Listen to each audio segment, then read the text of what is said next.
Hi, I'm Danny Karon, your lovable lawyer, here with your quick shot of legal wellness. I wanted to do something a little bit different today.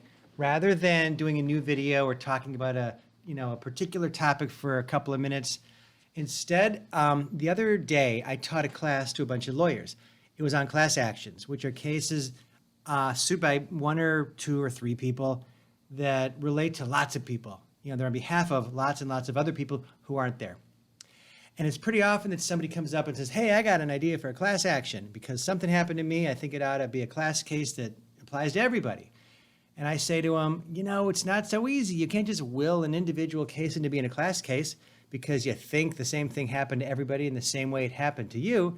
It's a pretty rigorous set of tests or elements in a test to convince a judge that, hey, you know what, this is a case that's certifiable, it's called. So I taught these lawyers, it was about a 15, 18-minute program, kind of a primer on what you ought to look for to decide whether you think a case qualifies as a class action case. And I thought maybe you would dig hearing the same lesson because these are kind of techniques and requirements and rules that you can apply to things that happen to you to see whether, in your opinion, you think maybe there's something bigger here. Maybe it's a class action case. I had to consider talking to a class action lawyer and making it into something bigger than just for myself, but rather something that'll help a lot of people. So I'm gonna, bring you into the class and show you what I taught them, and maybe you'll walk out of there, with a better understanding, I hope, of really what it takes to sue a class action case. So with that introduction, sit back, please, and enjoy the lesson. My point is to kind of prepare you, not scare you from class action cases because they're accessible, they're attainable, they're achievable, they're winnable if you pursue them responsibly, because there are a lot of bad cases out there and we don't want to be involved in those because it's bad cases that ruin it for the good ones because the laws change, the courtroom doors close, access to justice withers, and there's just nothing left for the cases that require remedies because everything's been shut down on account of the bad apples that ruin it for everybody else. And I just mixed my metaphors. Ruin it for the whole bunch. So I'll stick with that. So we'll talk about good cases responsibly pursued and how best to do that, as an attorney or even as a consumer, how to look for good cases, what themes and thoughts you want to keep in mind, because not every case, it might be a good case. It's not a good class action case. Maybe it's not even a good case. I mean, if I had a nickel for every time I heard, let's sue the weatherman because, he or she always gets it wrong. Let's sue the dishwasher repair guy because he didn't show, or the cable guy. Cable's even better. Cable guy because he didn't show up between 1 and 5. That's probably not the best case. So we'll talk about the right way to sue the right cases and to identify the right cases. So just because you have, just because something happened, the cable company screwed you, your credit card company overcharged you, you dropped your Apple iPhone and the screen broke, whatever it is, doesn't mean it's automatically, like I said, a good class action case. You've got to channel the facts through this rule, either Ohio Rule 23 or Federal Rule 23 that controls what is or isn't and does or doesn't qualify as a class action to see whether you really want to go there in terms of a case, whether you want to make it an individual case or maybe a big case on behalf of yourself and everybody else. So what are the elements or parts or dimensions or requirements, or call it what you want, of these Rule 23s, whether in federal or state court? Well, the first thing you need to keep in mind is something that's not even in the rule, because there are certain things that are prescribed, but there are certain things that aren't. And there are implicit requirements to Rule 23 that are sometimes missed, often not, but if you know what you're doing, you won't miss them. And now, because we're talking about it, nobody will miss them. The first is you've got to have a live controversy. Something wrong's got to be underway. If an issue has been resolved, then there's not much left for you to do as a consumer or as a lawyer. So for instance, this requirement derives from the prisoner cases. If, say, somebody is complaining about prison conditions, yet he has been let out of prison, does he have a live controversy or Article 3 standing, we call it, under the federal scheme, but not necessarily in state court, to sue a prisoner rights case when he's not even in jail anymore? Live controversy. The second thing is you gotta be a class member. So for instance, I mentioned iPhones a second ago. You drop your Apple iPhone, screen breaks, want to make a case of it because it doesn't have a lot of good screen integrity, or the glass isn't sufficient for the use intended or whatever. Well, that's fine. You can sue a products case on a class-wide basis, but you know what? I actually have a Samsung. I have an Android, so I can't sue an Apple case because I don't have an Apple iPhone. Got to be a class member. And the third, you've got to have a definable class. You've got to have a class that you can actually articulate or express or describe. So for instance, if you wanted to sue on behalf of all people against whom defendant acted negligently, well, who is that? I'm not sure who that is, unless that is, I prove the case and find out who has a negligence claim because I've actually gone through the facts and applied them to the lot of the facts. Well, that's what's called a fail-safe class. You cannot have a self-defining class like that, I guess is one way to put it. No, that's not the best way to put it. You can't have a class that can't be defined unless you've already resolved the case. It's got to be objective. People who purchased iPhones, period. Never mind what happened to people who purchased them. There was a lot of hubbub a few years ago about whether a class like people who owned iPhones is itself sufficient, because you've objectively described your class, fine, but who are these people? I don't know, like everybody in the country who's got an iPhone. Yeah, we get that, but who? Who are they? Where are they? How do you find them? I'm not really sure. Claims process, send out notice, whatever. And there was a court, the Third Circuit, that said, you know what? You need names and addresses. Otherwise, you can't adequately or suitably or properly define a class under Rule 23's implicit ascertainability requirement. These folks aren't ascertainable. People went nuts because that, that suggested pretty much the end of consumer cases, because you don't walk into a Rite Aid, Walmart, Walgreens, CVS, and give them your name unless you pay with a credit card and you reverse engineer who you are and what you bought. Often you pay with cash, you don't keep a receipt, right? So you don't have that data. Well, that Third Circuit theory did not really take root. It was in this case, Bayer versus Carrera, by the way, involving a weight loss drug purchased at the CVS in Philly, if I remember. Or was it Pittsburgh? One or the other. It was in PA somewhere. And that kind of got watered down later by the Third Circuit. I think they realized they had gone a bit too far, and circuits across the country didn't buy into it because it was just not happening. It was just too much, even in today's climate. So that is a mouthful on the 3 implicit requirements of Rule 23. We haven't even gotten to the rule yet, but now we will. We'll cut through it pretty quickly till we get to the big stumbling point that kills most class actions. So the first articulated requirement of Rule 23 is numerosity. Got to have enough folks. And the case law pretty much suggests like 40 or more is probably enough. Less than that probably won't support a class. So if you can't satisfy numerosity and you're trying to, pursue, class action as your stock and trade, you're probably in the wrong business. That's an easy one. That's numerosity. Commonality is the next one. Commonality pretty much asks, did the same thing happen to everybody in generally the same way? And it focuses on the class to see if there's cohesiveness. Did the cause of action arise from, say, a common nucleus of operative fact or whatever buzz phrase you want to invoke? But is there that kind of connectivity and cohesiveness there among class members? That's commonality. The third expressed condition is typicality. Now, whereas commonality focuses on the class, typicality focuses on the class representative, the person who sued the case, the named plaintiff, and asks, hey, named plaintiff, hey, class rep, are you typical of all the other folks you are trying to represent? Meaning, are you kind of the same as them? Do you want the same thing as them? Did the same thing happen to you as you're alleging happened to them? So, for instance, if you're subject to unique defenses, like you blew the statute of limitations or something, you're not typical. You can't be atypical. That's just kind of describing the issue from the other end. You've got to really be in line with the folks in your class. And typicality, so let me pause there, because typicality bleeds into the last of the first 4 requirements in 23A of Rule 23, and that's adequacy. Adequacy looks at the class representative and asks, is he or she adequate, the right person to do the job on behalf of the class? You might be wondering, well, wait a minute. That kind of sounds like typicality, because you're asking, is that the right person to front the class? And adequacy is kind of the same consideration. You just use different words. Well, yeah, it is kind of the same thing, which is why adequacy and typicality and commonality are often talked about together. Sometimes in the cases, it's just one lump. They're kind of handled together. Now, adequacy, giving it a little greater due. Adequacy looks at things maybe a little more personal to the class representative because it is its own requirement. So let's talk about it kind of for its own sake.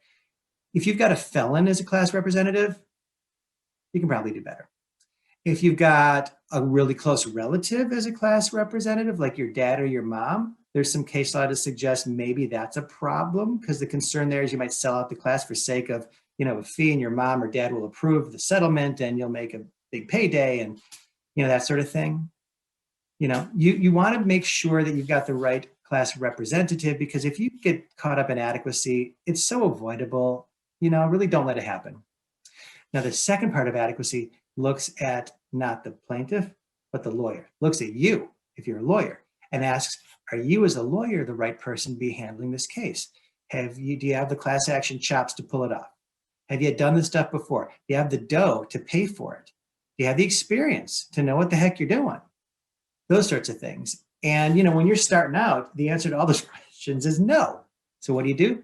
You hook up with other lawyers and you collaborate and you form these de facto alliances, these law firms, so to speak, different folks from different offices, and you put together your own, a combination of lawyers for purposes of suing the case. And that happens all the time. And it's not a problem at all. So leverage yourself that way if you're a new lawyer and you want to make sure you don't run into an adequacy of representation challenge under 23A4 adequacy. So those are the 4 prerequisites that are baked into every single, or required as part of every single class certification consideration. And what that means is you don't just show up with a case and say, hey, judge, I want it to be a class action. You have to demonstrate its suitability for class certification, it's called, under Rule 23, before the judge will take his or her, like if you're ever at the grocery store, like at the, beef counter, they stamp it, grade A prime chuck or whatever, you want to get it stamped certified because you've satisfied all the requirements. And I've just ticked through the first 4 that apply to every type of class action.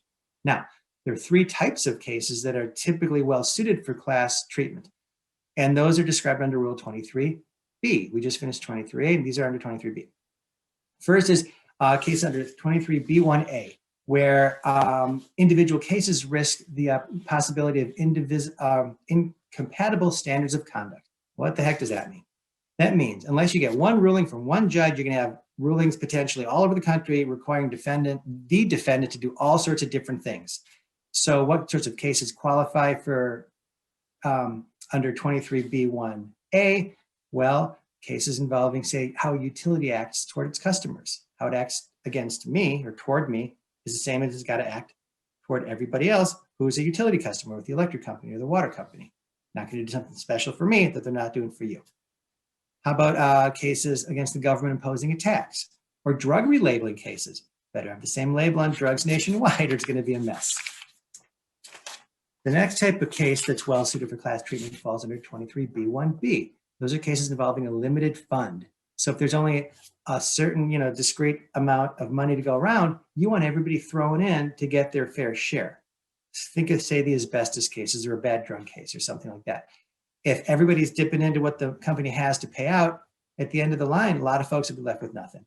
Those are often cases that are well suited for class treatment too. Now, 23B2 is another, section, of course, of 23B, and it discusses cases for declaratory or injunctive relief. What does that mean? Well, civil rights cases fall under 23B often. Stop, police mistreating, police stop mistreating, folks in Minneapolis or in Cleveland or in Chicago. And if they stop mistreating, one kid, they stop mistreating everybody in the neighborhood or on the South Side or wherever. You don't have an individual set of requirements as it concerns, one person. It's going to be a company-wide or a police force-wide policy.